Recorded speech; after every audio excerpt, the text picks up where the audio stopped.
Good morning, everybody, and welcome to this session of the Economy and Fair Work Committee. You have myself, Michelle Thompson, MSP, in the chair today because we have our convener, Daniel Johnson, who has given apologies, and also Lorna Slater. First up, can I just get agreement from the committee to take items 3 and 4 in private and also an annual report in private? Agreed. Okay, thank you. I'd like to welcome the Cabinet Secretary for Justice and Home Affairs, Angela Constance, this morning. She's accompanied by Paul Chapman, who is Head of the Public Sector Cyber Resilience from the Scottish Government.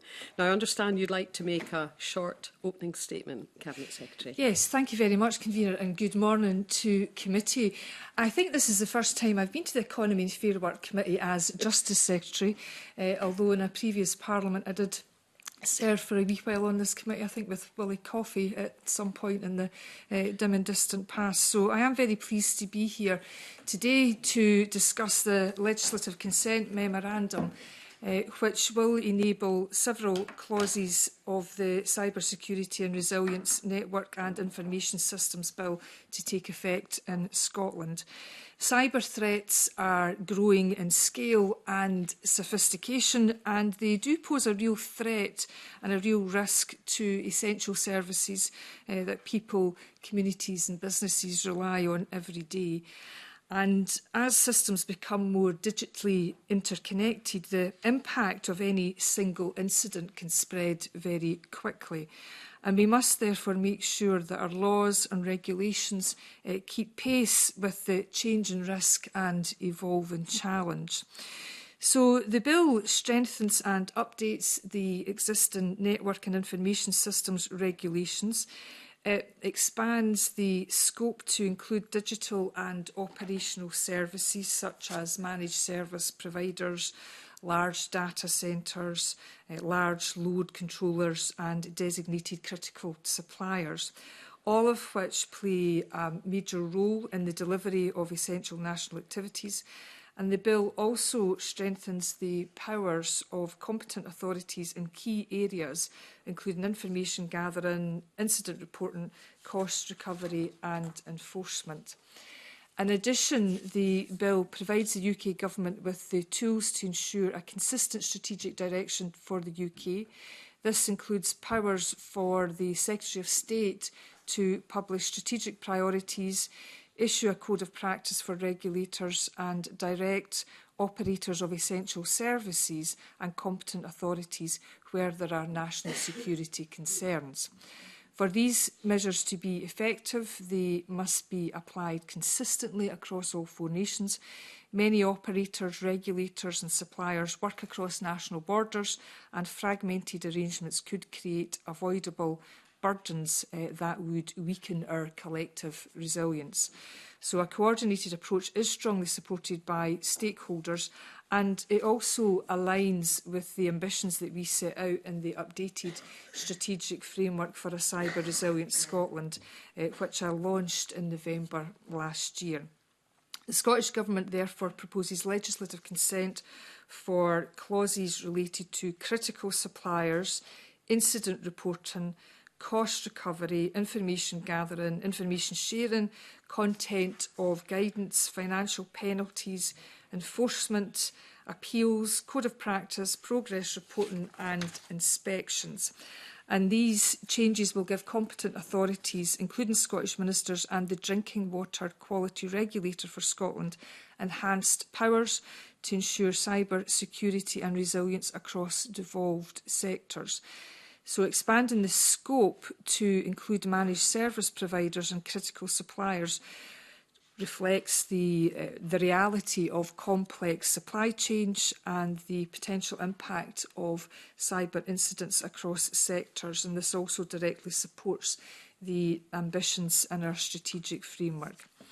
However, parts of the bill are still subject to ongoing discussions with the UK Government, and this includes provisions where current drafting lacks explicit requirements to consult or seek consent before altering Scottish Ministers' executive competence, or before amending acts of the Scottish Parliament through secondary UK legislation. And these matters are likely to form the basis of a supplementary legislative consent motion in the coming months as the bill progresses. Convener, cybersecurity and resilience are shared responsibilities. The bill offers important and timely improvements to the UK cyber regulatory framework, and we support measures that strengthen our ability to protect critical services in Scotland. So thank you. Thank you very much. I'll open with the first question. I mean, you've set out some of the context. It appeared to me in preparing for this that there are a number of clauses that you haven't yet recommended consent, where it looked to me as though there was still further detail to be looked at about how it would actually operate in practice, where that would grant additional power, in effect, to the Scottish Government. There's also the issue of those clauses that would give the Secretary of State power to take action without consent from the Scottish Government. Am I correct in those kind of two areas? And can you give us a little more flavour to where the discussions are in terms of these kind of two different discussions? Yeah, so before I get to the specifics of that, let me just, by way of context, particularly as Justice Secretary, and it might be, because I think it underlines the importance of the work that we're doing with the UK Government and what is essentially a reserved matter, but it does impact on devolved services. So the National Cyber Security Centre noted in its annual review in October past that it had dealt with 204 nationally significant cyber attacks against the UK in the 12 months to August 25, and that was a sharp rise from 89 in the previous year. So it's important that we bear that context of the increasing threat, which is becoming increasingly sophisticated as well, that is the fundamental core focus. Now, where we have, so there's many amendments that we are supportive of, particularly around, the update to the 2018 National Infrastructure Systems regulations. The part that you identify, Convener, where we are having most discussions right now is with reference to the powers conferred on the Secretary of State, and essentially that's clauses 25 to 41. And while as a point of principle, we broadly support the additional powers conferred on the Secretary of State, where we have concerns that are subject to further dialogue is where the powers have the potential to alter the executive competence of the Scottish Government, or where acts of the Scottish Parliament can be amended through secondary legislation without that explicit need to consult or seek consent of Scottish ministers. Now, we always take a pragmatic view in these things, and particularly about what will actually work in practice in terms of the implementation. So there is a very good relationship between my officials and the Department of Science, Innovation and Technology. They work well together. It is fair to say that there is a difference of view on some of these amendments. In terms of this section, I think there is only one, clause 38, where we are giving consent to. The rest, we are, in this section, we're withholding consent at this time to allow for further discussions. So these discussions tend to proceed quite slowly. They don't, they're rarely done rapidly in my experience, and there's all sorts of reasons for that. So at the start of February, the UK Government had given us their view that they didn't think that there was any further drafting or amendment on these clauses required. So SG officials, and obviously with SGLD, have compiled a view, and we wrote back to the UK government last month, and we're still awaiting a response. And what's your predictions, which I know you might not want to be drawn, but what's your predictions of how this might pan out? Because in your framing, you've made it clear that the increase in incidents of cyber attacks, and I think that's understood globally when we look at the geopolitics, but against the need, obviously, the executive competence consideration is quite fundamental. Yeah, so I mean, I suppose without going through clause by clause, and as I said, we're still in discussions or negotiations, and I wouldn't want to be, don't want to be obtuse with committee, but I don't necessarily want to show a hand either, and also to be respectful to discussions. So I suppose in terms of any final Scottish Government position or recommendation to the Scottish Parliament, yes, that will depend on the view clause by clause. Where I would say we have a more fundamental concern is around the ability of UK secondary legislation to alter Scottish primary legislation. Yeah. I think that is a fundamental concern, and if I could say to committee that would be my central concern in all of this. I think, very often with other bits of legislation, in my experience, we, as opposed to, as well as focusing on principles, it's often about actually how would this work in practice. But there's a fundamental issue there, I believe.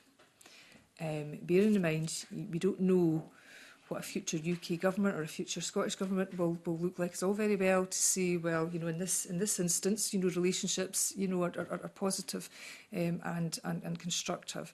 But the notion of UK secondary legislation, so very quickly, without, a lower level of scrutiny, being able to fundamentally, to change primary legislation, I would hope that we would have some consensus about that, at least in this Parliament. Okay, no, I think that's clearly understood. And my follow-on question then, obviously we know our timescales, coming up to dissolution, and I know there's been a kind of carry-over motion in Westminster. Again, set against the kind of backdrop of urgency around this legislation because of the increased incidents and the fact that we unavoidably go into dissolution, have an election campaign. What's your thinking, or what discussions, what arrangements have been made with the UK government as to with what urgency this will be picked up when the new Parliament is established? Yeah, and obviously, any future LCM will be for a new Parliament. I suppose by way of some reassurance, the work of ministers doesn't stop in Purdo. There are obviously significant constraints around, fundamentally large, impactful decisions, and you won't get significant announcements and things like that. But there is work that continues, and particularly for officials. I suppose in terms of the UK's timetable for the bill, right now, they're not anticipating royal assent till early 2027. And the bill being fully in force late 2028. So it's at the start of February, it went to UK committee stage, and late summer, early autumn this year, the Department of Science, Innovation and Technology intend to consult on implementing policy and then there'll be further consultation on strategic priorities. So there's still a journey to go with this bill, Okay. important though it is. Okay. I think we've got a supplementary from Mr Stewart. Thank you very much, Convener, and good morning, Cabinet Secretary. Quite a long timetable, and I was relating to committee members earlier a question I was asked by a schoolboy from Robert Gordon's College in Aberdeen who was asking about legislating when it came to IT, AI and the likes of cyber security, saying that all of this takes far too long now in terms of legislation and regulation. And you've already given that pretty lengthy timetable, and all of this started, I believe, in 2022 from initial conversations in 2018. And I recognise that, as you always do, Cabinet Secretary, that you want to protect the Scottish Parliament as much as possible, particularly our primary legislation, and you have concerns over this, and I do too.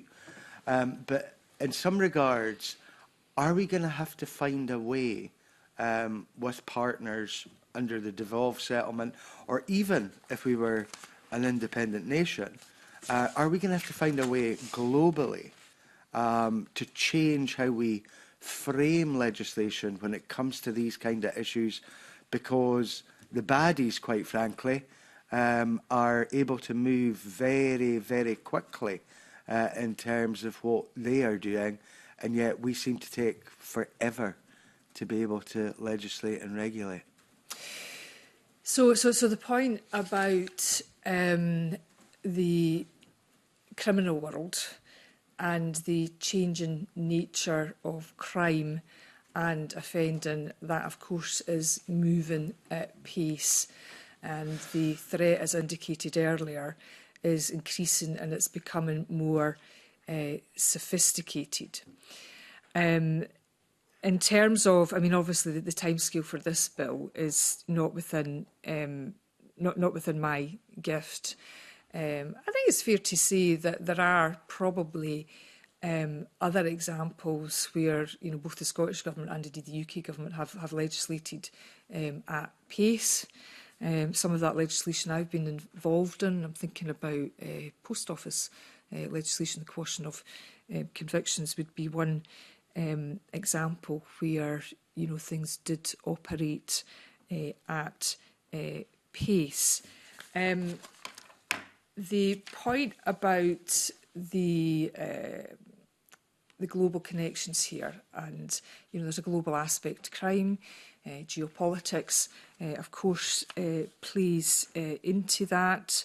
One of the positives about this bill that's coming from the UK Government is that it does align with the NIS2, the EU directive more, and there is obviously the Cyber Resilience EU Act, which has implications for the UK.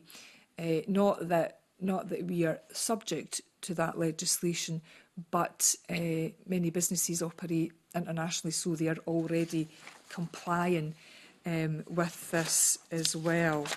And just to be, I suppose, clear, you know, in terms of the National Infrastructure Systems Regulation and this bill, it is clearly reserved, but there are devolved, you know, aspects for that, and that's around the regulation of health, drinking water, roads, cross-border rail services, and onshore oil and gas sectors. Gordon wants to come in with a sup as well. Good morning, Cabinet Secretary. As you quite rightly said, this bill isn't going to come fully into force in 2028. So I'm keen to understand what we can do in the short term, because we've had a number of cyber security breaches Western Isles in 2023, West Lothian Council 2025, Glasgow City Council 2025.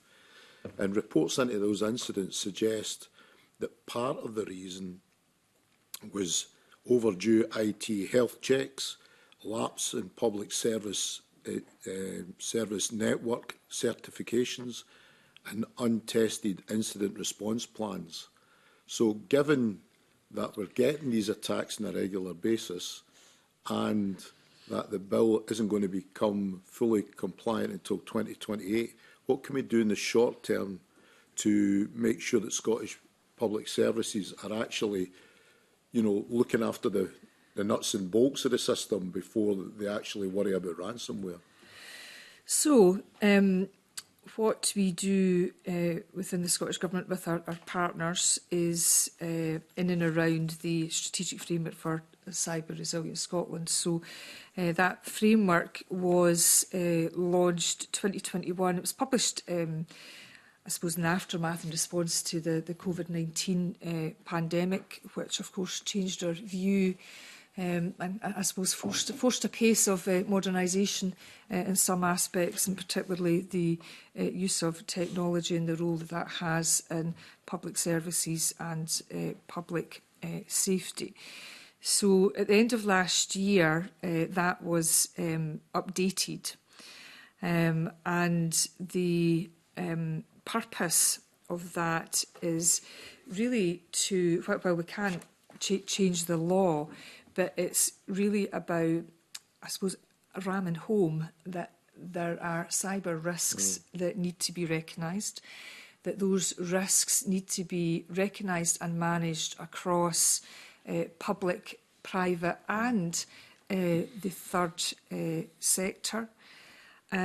We do have a flourishing cybersecurity industry, research community and skilled cybersecurity workforce in Scotland. So, we need to galvanise on that. In terms of some of the nuts and bolts of that, there is the Cyber Scotland partnership, which is bringing people together in a kind of cross-sectoral partners. There's the National Cyber Resilience Advisory Board that gives advice and direction to Scottish ministers and the Scottish Government. And there's also the Scottish Cyber Coordination Centre, which is that central coordination function for improved intelligence sharing, early warning and national incident coordination, and that's for the public sector in Scotland. And that's principally led and supported by the Scottish Government, but it does have secondee from Police Scotland in it, and that is around being able to give information that is conducive to the management of threat and intelligence. And Police Scotland have also recently set up their cyber and fraud unit. Before I bring in my next colleague, I just wanted to ask one more question.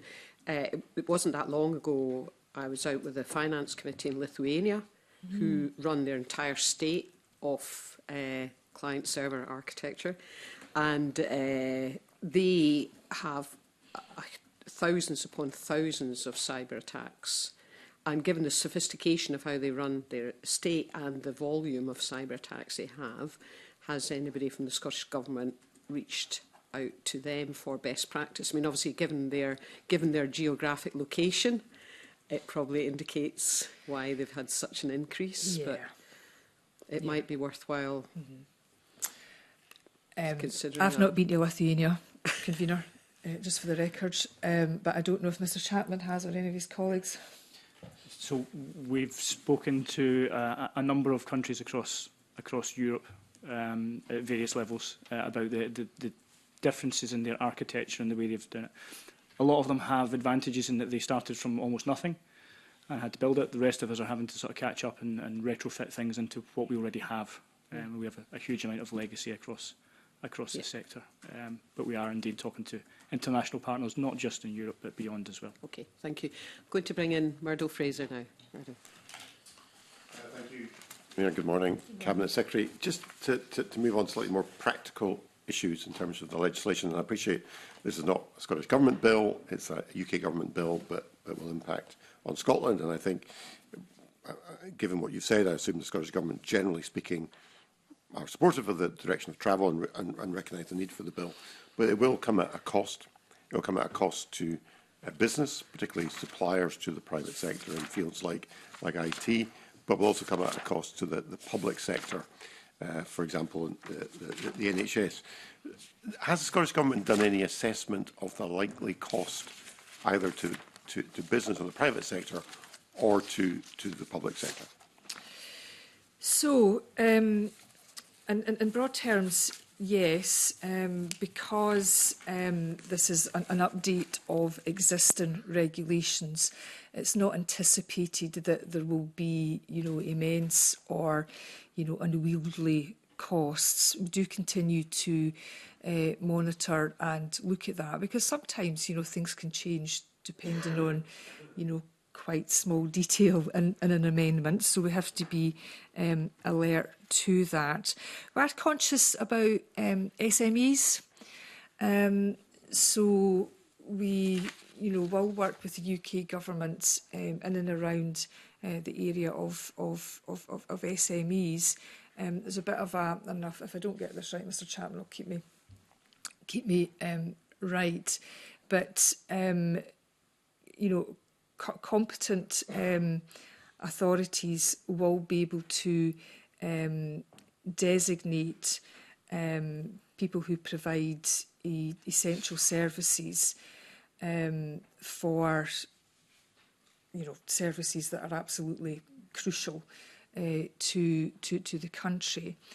And while competent authorities are not minded, we see that as a last resort in terms of that additional burden on SMEs.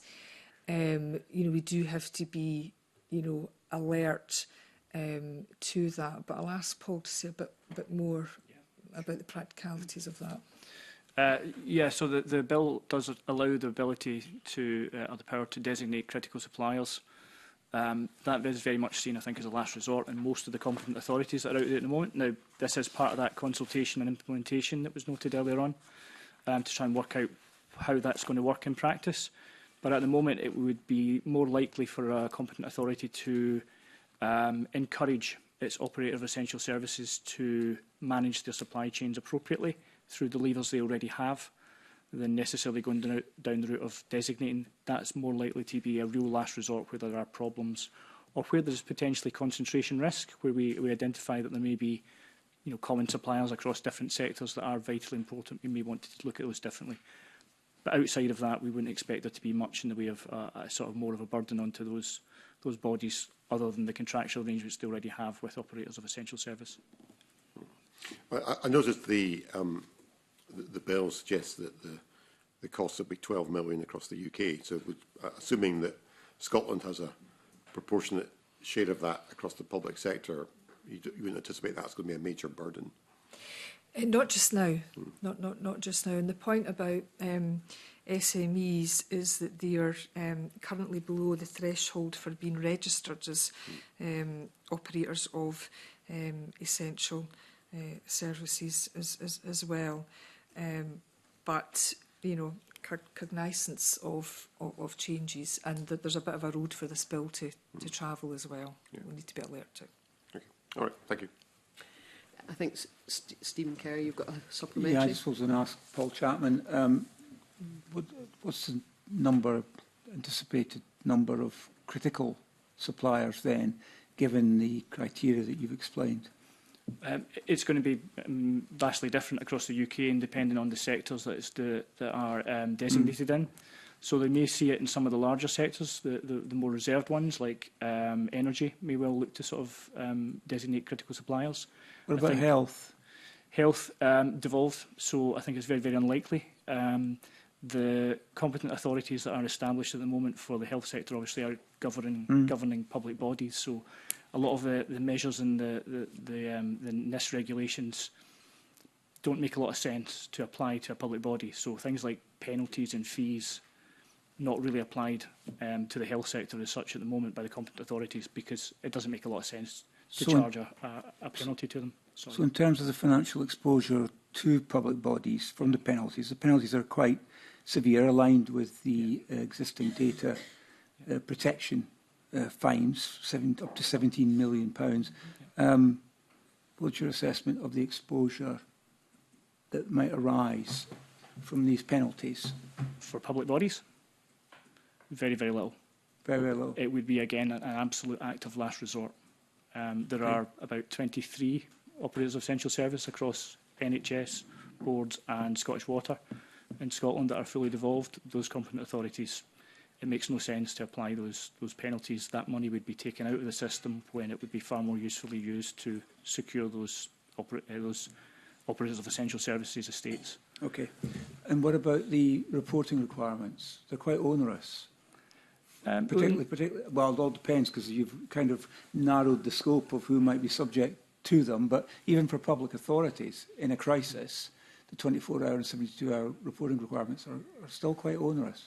So that's the initial reporting, and then there would have to be follow-up reporting. And I do think, I mean, when we think of our reliance on public services, that I appreciate it would be a new duty, you know, under this bill when it's enacted, but speed is of the essence. You know, we've got to be able to get information quickly, so that you know, whether it's, you know, Police Scotland or the Scottish Cyber Coordination Centre can get information out to other bodies that may be impacted. So you're quite confident that the health boards, any of those designated critical suppliers in the supply chain, that do you think realistically they can comply with the 24 and 72 hour? That would be my view, Mr. Kerr, and I think Right. it is imperative that people do comply with that, given the nature of the threat. Yeah, okay, that's fair enough. Do you want to ask any further questions? No, I think we covered some of my other points earlier, particularly around clause 41, which has been addressed, the Henry VIII powers. No, I'm pretty satisfied. I've heard. Just picking up and bottoming out and costs. I mean, obviously our primary interest today is around this LCM, but there are going to be general increased costs to businesses as a result of the need to be uber alert to cyber threats. Do you think this bill will help trigger, and certainly the way any new Scottish Government treats help use that to emphasise the need for all levels of business to be aware of this? Because I'm not entirely sure from a pure economy perspective there is the level of awareness that there needs to be. So I'm not surprised. I'm not surprised the Economy and Fair Work Committee is asking this question. But it's certainly clear to me as Justice Secretary that cyber crime is not only a threat to our national security, but it's also a threat to our economy.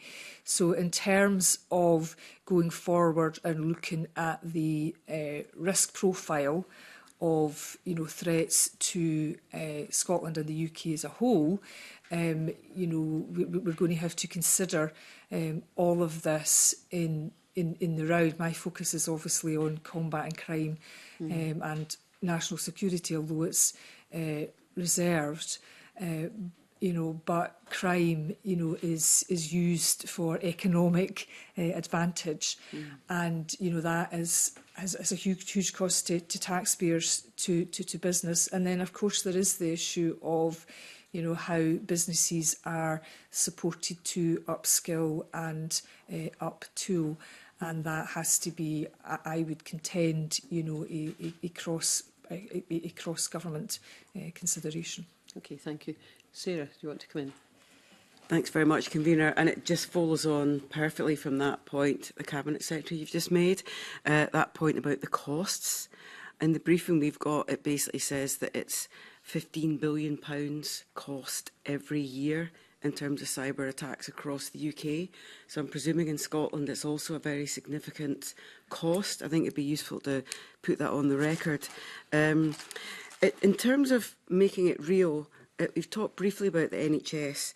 Could you give us examples of who designated competent authorities are in Scotland and who regulatory authorities are in Scotland that will be covered by the legislation? Okay, I'll start and then I'll hand over to Mr Chapman. There is a point well made by Ms Boyack that there's actually a cost of doing nothing.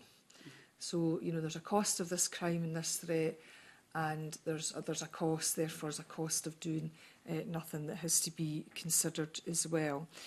The Scottish Government is the competent authority for health services, and the Scottish Water Regulatory Body is the competent authority with regards to the water sector. In terms of now the let's see if we can find it, cross-border rail that we came to, this is an agreement before my time. DFT, yeah. So that's the Department for Transport. So we came to that agreement with them, and I'll see if Mr Chapman wants to. Sure. So the other elements that are sort of partially devolved is roads is partially devolved, but there are no operators that meet the criteria. And onshore oil and gas also devolved, but again, nothing meets the criteria for an operator of essential service in those areas. So effectively, the only really active competent authorities in Scotland, in terms of devolved aspects anyway, is Drinking Water Quality Regulator for Scotland and Scottish Ministers for the health sector. The rest are UK reserved areas, including energy with Ofgem and transport for DFT. That's helpful because that's the regulatory authorities. I suppose then the issue is about the businesses that actually might be supplying services. And it's kind of following the comments made by Murdo Fraser, issue of SMEs. We got a briefing from the British Insurers Association and the issue about both costs and benefits of tackling this. How do you communicate with the vast range of organisations to make sure they're up to speed? There's a reference in our briefing about a round table. So you've also mentioned Cabinet Secretary, the Workforce Partnership, Resilience Body, Coordinating Centre. It's how does that information and knowledge that you have at the centre then get communicated to the raft of organisations that need to change how they operate? Yeah, and obviously I spoke about the core purpose of the strategic framework for a cyber resilient Scotland, and that's, you know, trying to look at the whole system, the whole country in terms of public sector, industry and the third sector. But this has to go, you know, deeper and further than that, and, you know, will be a crucial part of the work for, you know, economy ministers as well in terms of their engagement, you know, and indeed other ministers, whether you're, you know, a health minister, you know, for example, you need to be in this terrain as well. Paul, is there anything you'd like to add? Yeah, okay. I guess the other thing to mention would be the Cyber Scotland Partnership. Provides that one-stop shop, an online portal available to all walks of life. And also the partnership itself contains a number of organisations that reach out across the private sector, and of course SMEs part and parcel of that as well through things like Business Gateway. But also we're just off the back of Cyber Scotland Week last week as well, which was a fairly visible annual event where we have events all across the country badged under that banner every year to try and promote cyber security and resilience to, again, public, private and third sector in support of the action plans under the strategic framework for a cyber resilient Scotland. Thank you. And back to convener. Thank you. And Willie Coffey. Thank you. Good morning, Angela. Paul, I just wanted to ask your views on how we are working with the European Union on these issues. You mentioned the NIS2 directive, Angela, the National Information Security Directive. It's just to get some comment from you about how harmonious the arrangements are in the UK compared to what they are in the European Union.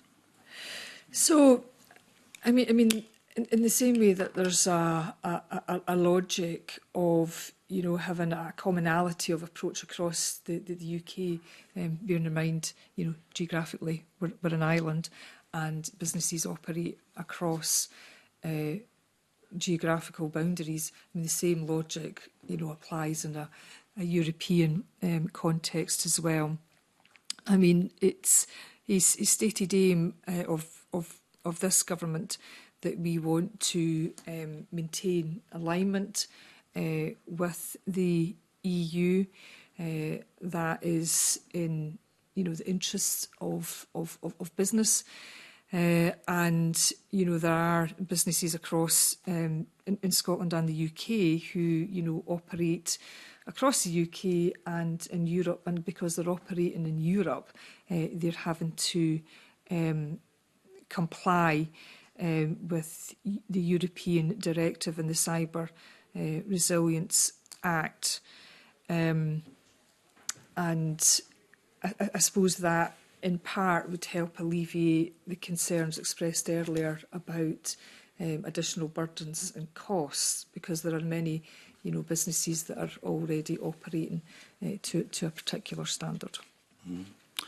As we all know, I mean, cyber attacks can be carried out by individuals, students in a bedroom, for example, but they can also be carried out by orchestrated agents from non-UK sources, and they can be directed at any source whatsoever. So this takes us in more to the defensive side of cyber security, national security. Is there any work going on that you know between the UK government and the European Union to further strengthen and integrate defensive, national defensive cyber security arrangements to assess the risks of having separate approaches to this as a result of the UK leaving the European Union, or whether there's an attempt to try and integrate these defensive measures more consistently across the European Union and UK? So if I can start more broadly from probably a fairly narrow justice perspective, and then Paul can add any more detail if he wishes. Obviously, with our removal from the European Union against our will, whereby there had been well-oiled information sharing arrangements, European arrest warrant, etc., various systems of sharing intelligence that had evolved over the decades and were operating very smoothly and very well, that were disrupted. And that obviously took some time post-Brexit to find workarounds and arrangements. Now, there are obviously alternative work arrangements. There are, you know, more, you know, law enforcement agencies would tell me they're more bureaucratic, but I mean, there are, you know, now different systems in there. But in terms of the detail of engagement between the UK and Europe in and around cyber resilience, unless Mr Chapman has other information. Yeah, we can add a little bit, I guess. So the National Cyber Security Centre, the UK's technical authority on cyber, maintains links across Europe. So in the threat and intelligence side of things, I think we're well plugged in. The NIS directive itself, NIS2 directive itself, is a little bit wider. It went a little bit further than perhaps the Cyber Security and Resilience Bill has at the moment. But I guess the point is the Cyber Security and Resilience Bill is about laying the groundwork for more speedy future changes, so that we can react to the changing situation, and that link across to Europe is vital in understanding what those needs might be, I guess.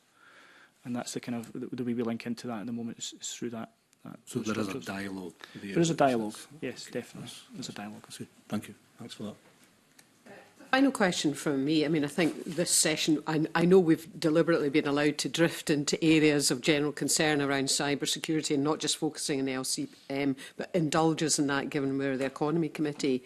Just a last question from me is, cyber generally, how is this being managed in government? Is it your directorate that's leading on it because it will react to a situation which is a criminal situation, and that's fed through to other directorates? Because obviously, as we understand, it's got potential impacts for every Cabinet Secretary and every Minister, and they should all be alive to this. So it'd be helpful just to understand how the approach is working at a high level. It may be something that this committee wants to follow up, a future iteration of this committee.